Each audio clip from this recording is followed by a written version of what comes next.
So hello and welcome everyone. We've got people joining in person on Google Meet, so welcome. And there's also people streaming from LinkedIn Live. So by the people that I've looked at who've registered or went international. So right here from our little office on the Sunshine Coast, where we're joined by people from Australia as well as the US, Europe and India. So welcome everyone, wherever you're watching this from. But yeah, thanks for jumping in. You're in the right place if you're working on EVP, employer branding, or trying to attract better fit talent without the guesswork. Quick intro, I'm Ryan from Exsona, and I'm also joined by the legendary Ivan Pierce, former HR Director of the Year and CPO of a $1 billion a year startup. So we're going to pack a lot into this 30-minute session. So we're going to keep the chat open. Grab a notebook if you're a note taker, and we'll dive in. Actually, we're going to flip the tables. We're going to dive in first with a question. If you can write in the chat what you want to get out of today, this session, and that'll be great. We'll take a look at it and we'll make sure that we reference it as we're going. And if we can answer your question or we can make your dreams come true, we will. But yeah, use the chat function right in there, what you want to most get out of today.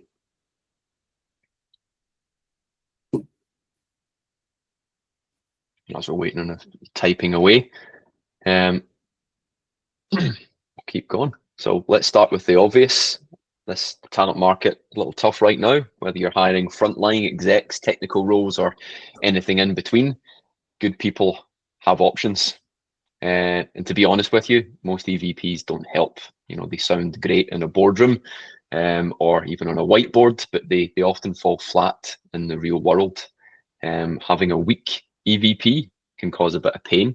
It can be the reason you attract the wrong people or the reason that you lose out on the right ones. It could be the reason your hiring costs go up, why you're not connecting to your people, or why your leaders can't articulate what you stand for. So, you know, candidates research far more than what they've ever done.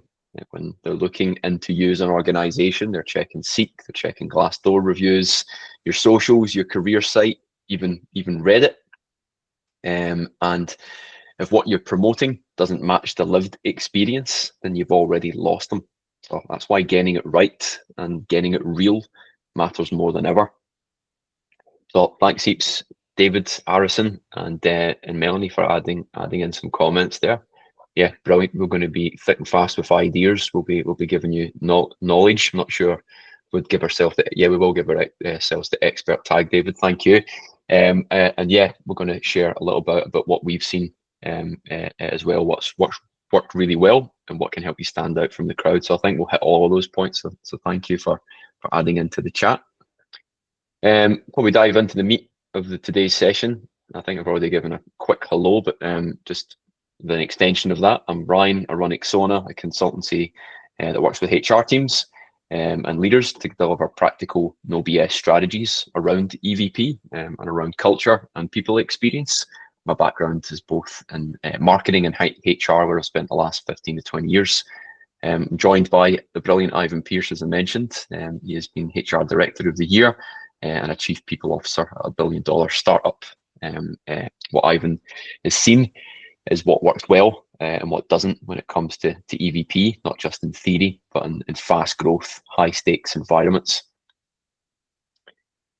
This is a little about the customers that we work with, which is usually P&C and HR leaders and fast growing and growth orientated businesses. And we typically help around when turnover is creeping up or engagements flatlining or when EVP isn't landing. And our role and what we plan to do in this session is help you fix what matters fast and make you look good doing it. And speaking of looking good, I'm going to hand you over to Ivan now. He's going to share a real story about what happens when you take EVP and employer brand strategy seriously. Very kind intro. Thanks, Ryan. Yeah, we usually sort of start off with these sessions with a real story, something that that one of us has done in the real world, and then we move into sort of what is best practice from there. So the real story and the slide that we've got there sort of showing the growth of UE Insurance over the 12 years when I was the Chief People Officer there. So when I started with the organisation, we had about 40 or 50 employees. So true startup. At that point, nobody knew who Yui was in terms of the product brand, and certainly nobody knew who we were from an employer brand perspective. So pretty much the time that I arrived, the CEO decided to switch on the TV marketing campaign and spending millions of dollars on that.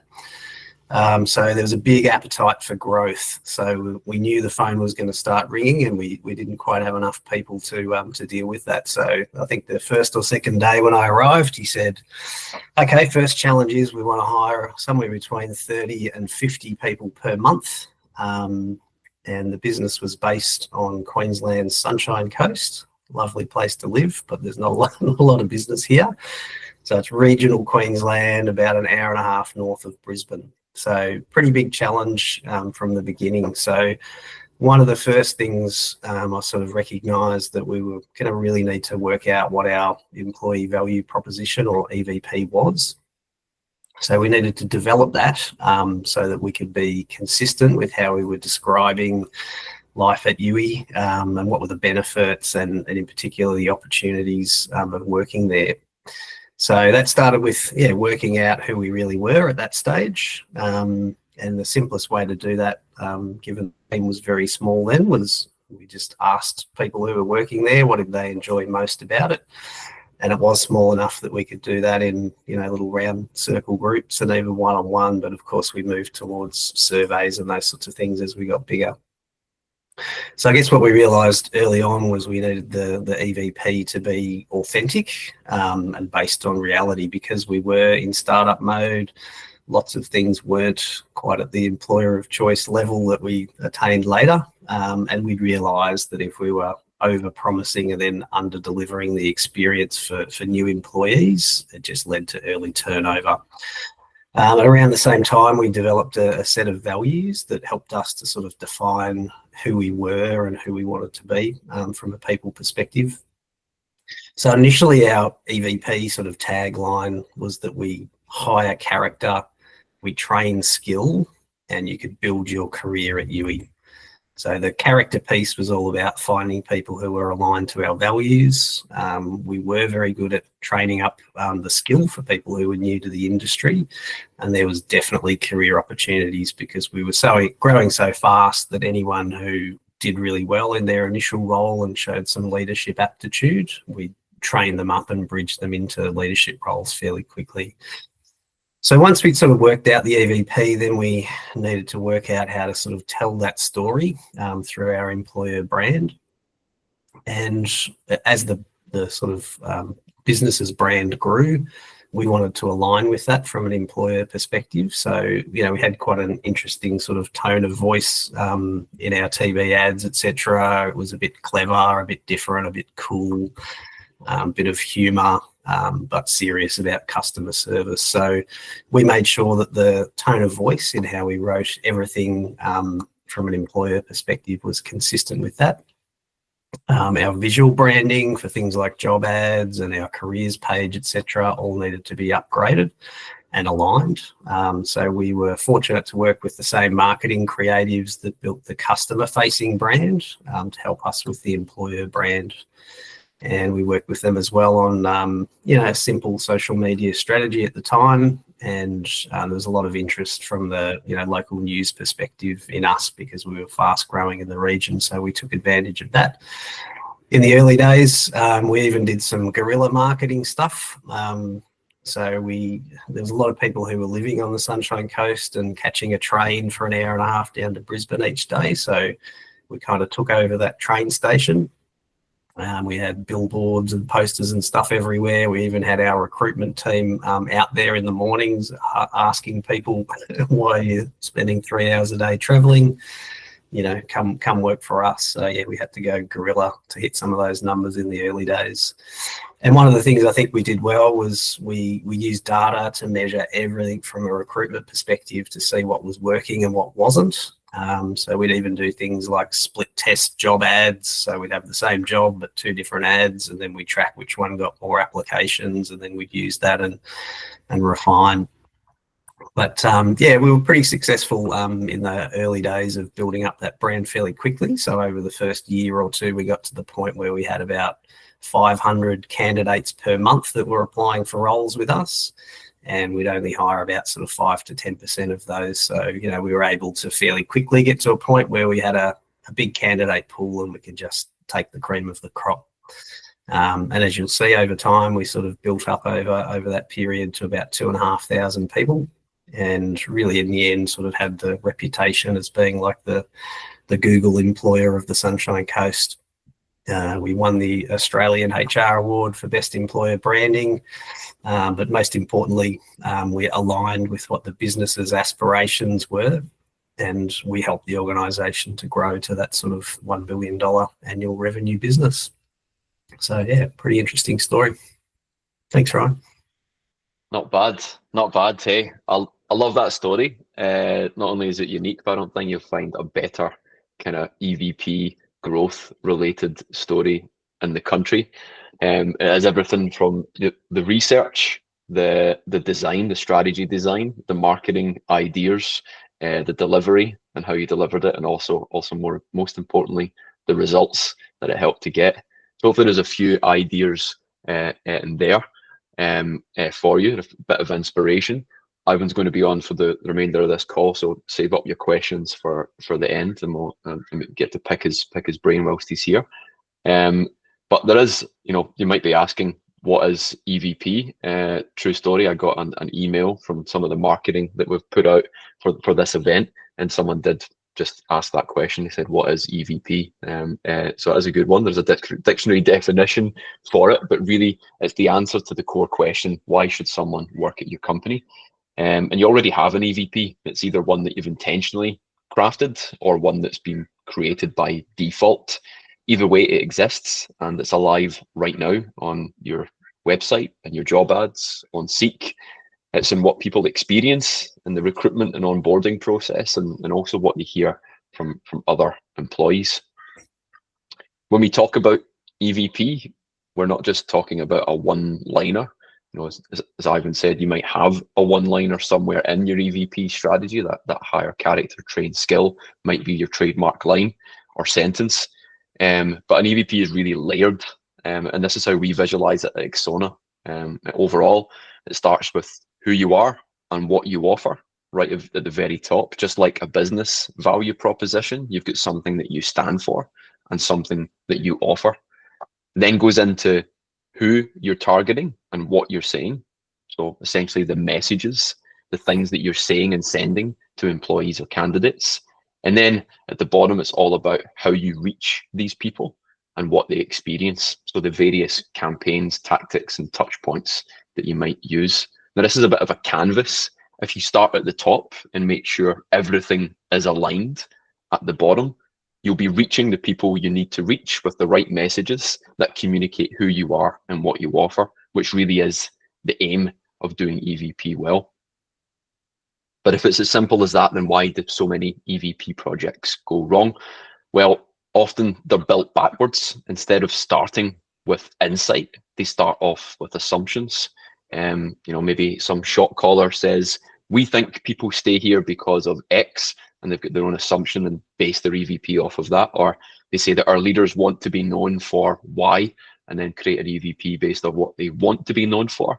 Or worse, and what we see happening most often is people get around on a table and say, let's just come up with a nice tagline and go with that and whack that on the website and presto. Also, what we've noticed is often EVP is created by some marketing or branding agency with little input from the people who actually live the experience every day, so the employees and candidates. And often they're created from people who have got no experience in TA recruitment or P&C. And off the back of that, we see a lot of generic shite, aspirational fluff that no one connects with. Like, our people are our greatest asset, which, puke. And sometimes EVPs are based entirely on engagement surveys. We've seen that happening. And, that data can be useful and you probably need it for your research, but it's never really enough because it doesn't really give you what people really value, or it gives you what differentiates you and helps you understand what candidates are comparing you against, which is really critical for developing an EVP.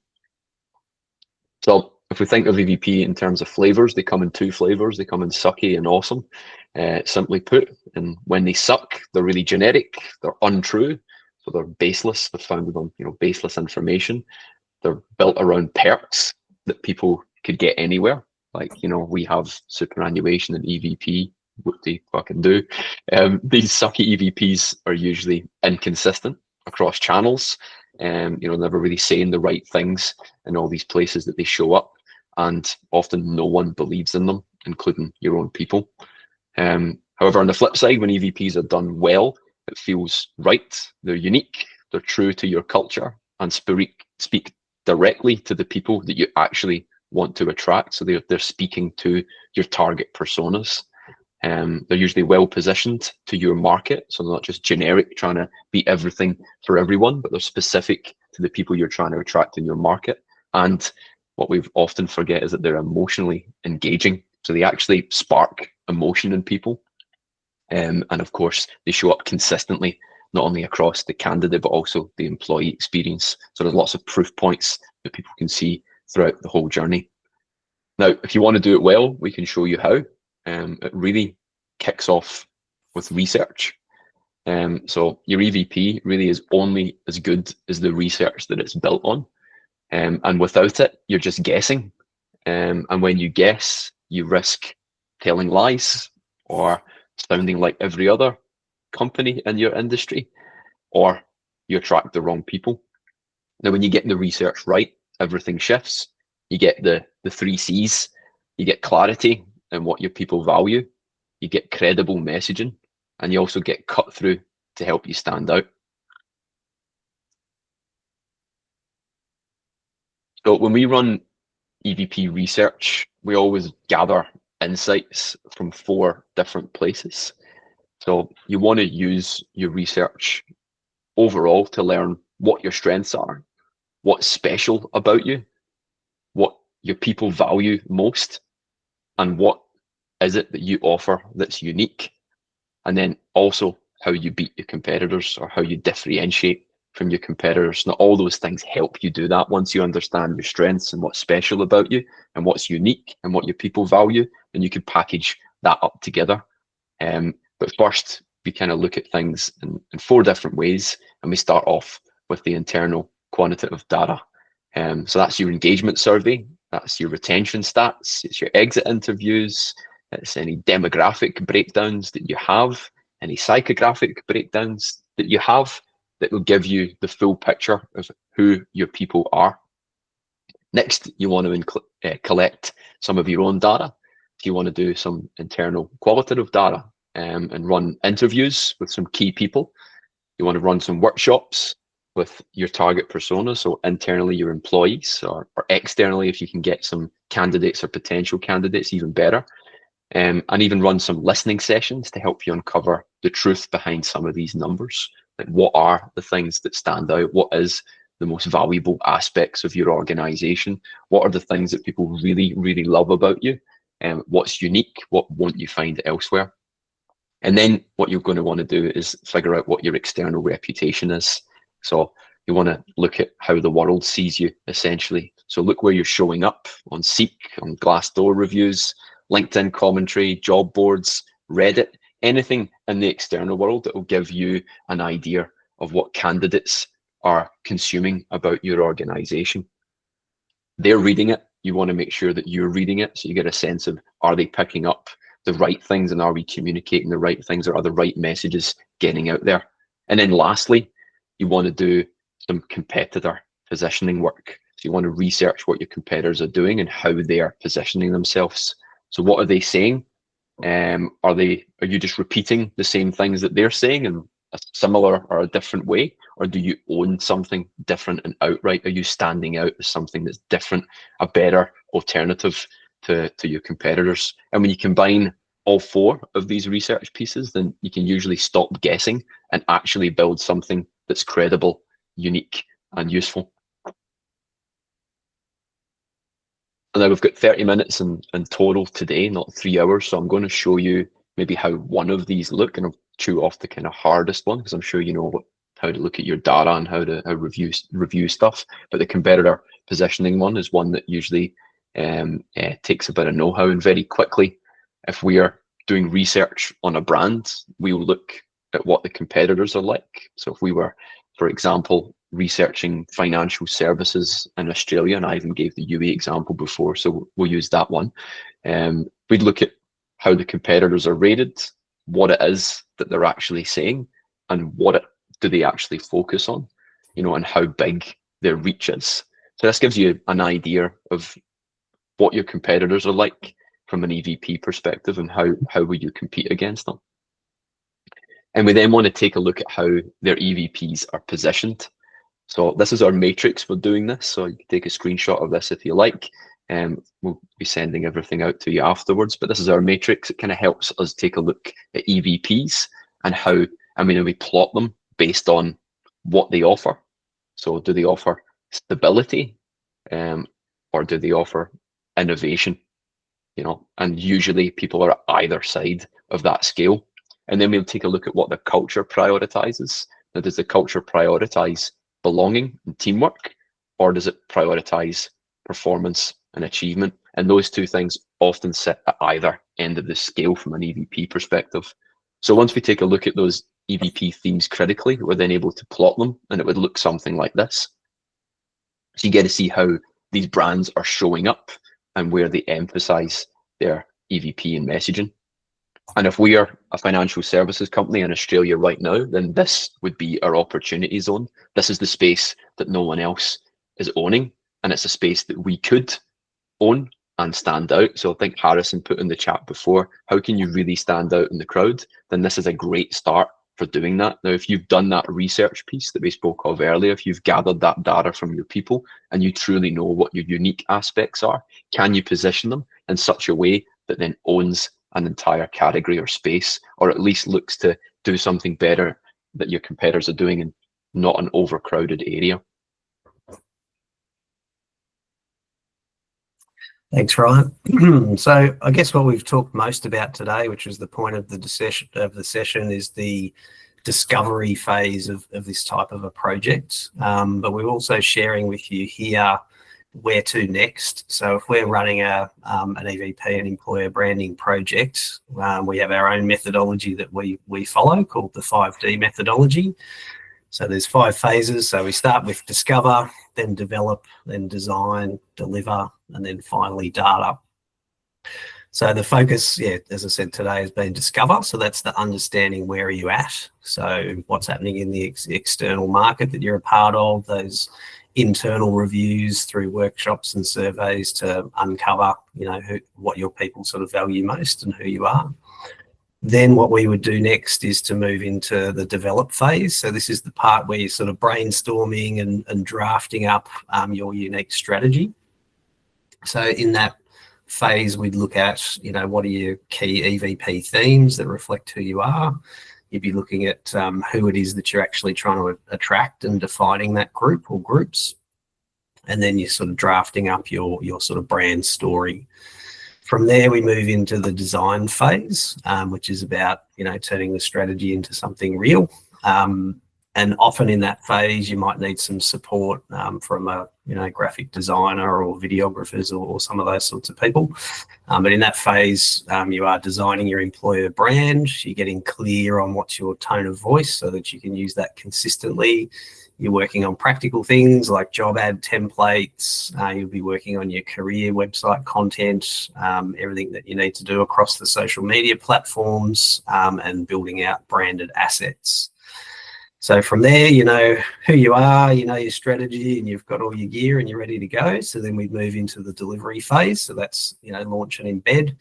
So when we're working with someone, we build for them a communications plan. We'd have assets that are built specifically for the launch. We'd have rollout toolkits so that leaders know what their part is, the recruitment team knows what their part is, and the marketing team. And then last but not least, we'd move into the data phase. So for us, that's all about measuring where you're at, working out what's working so you can optimize and get into a good continuous improvement loop. So we provide guidance on what are the success metrics of an EVP, looking at the recruitment metrics and how to track that and how it works over time. So in a nutshell, that's sort of the 5 phases that we go through on this type of a project.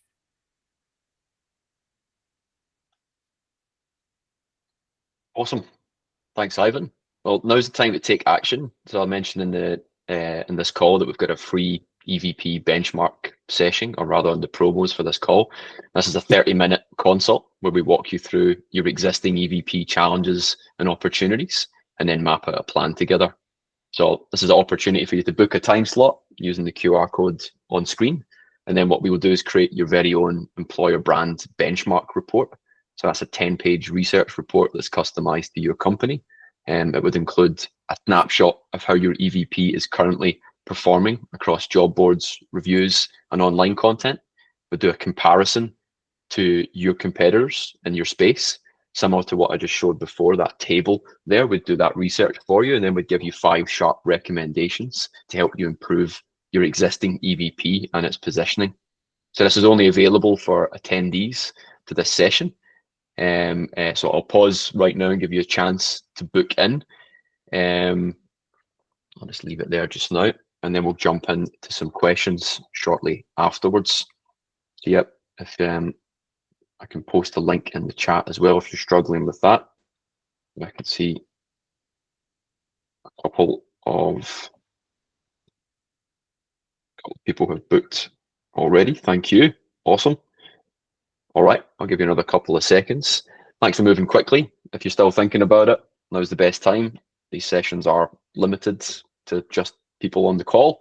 So if we want to make sure you get the right access, and it's not just a casual chat, it's kind of working session, this one that we come prepared for, having done some research about your organization and have worked well already, and the others that we ran off the back of last Masterclass. We've already helped dozens of leaders make some real progress there.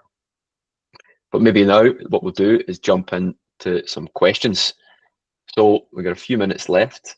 If you want to ask anything, you can either pop it in the chat or just come off of mute and ask away. But yeah, let's open it up. What's landed? Anything still fuzzy? Or is there any challenges specifically that you're facing that you would like us to talk through? I know those who are joining or streaming from LinkedIn Live won't have the chat function, just those who are in Google Meet. But we can get to your questions if you email them or messages on LinkedIn. But those on the call, happy to take any of your questions.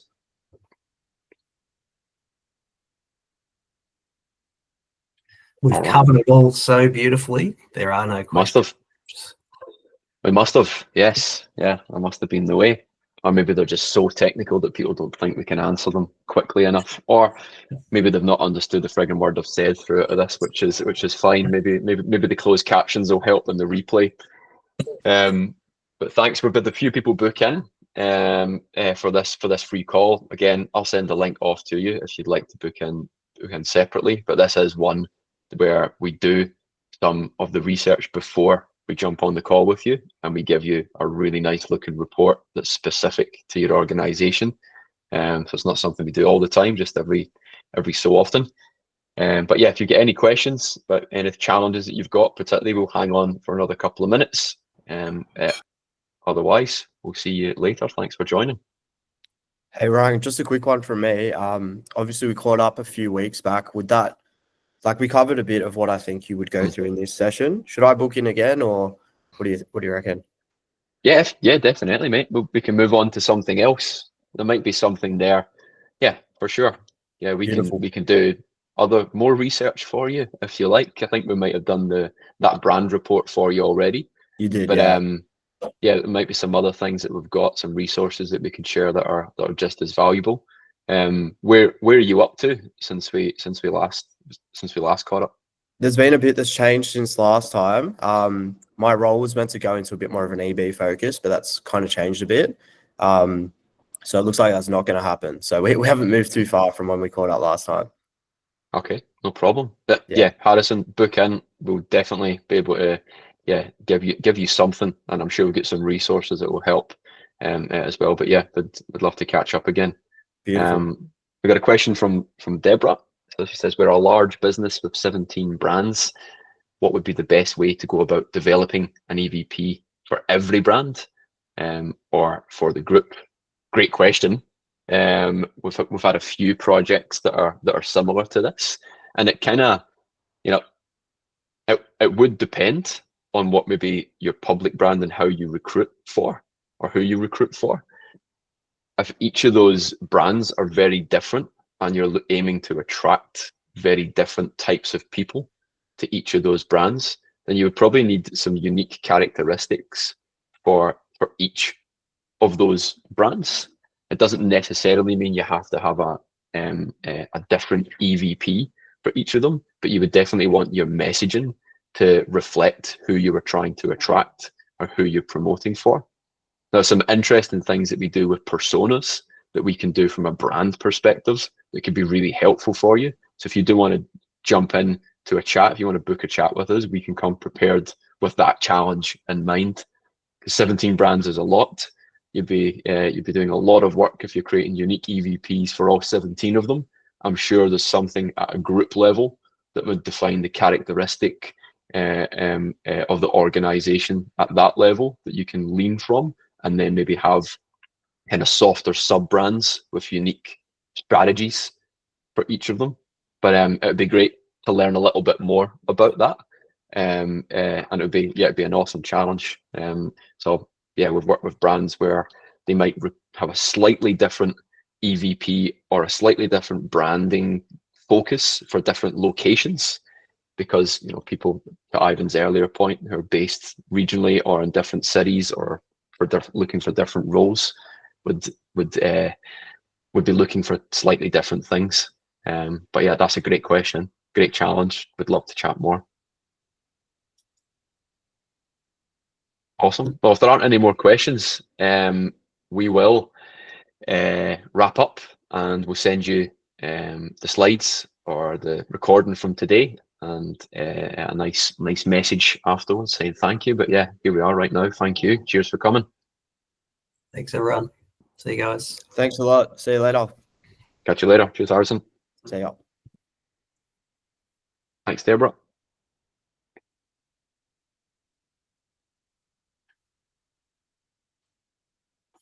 Cool. What I'll do is I'll stop the recording just now.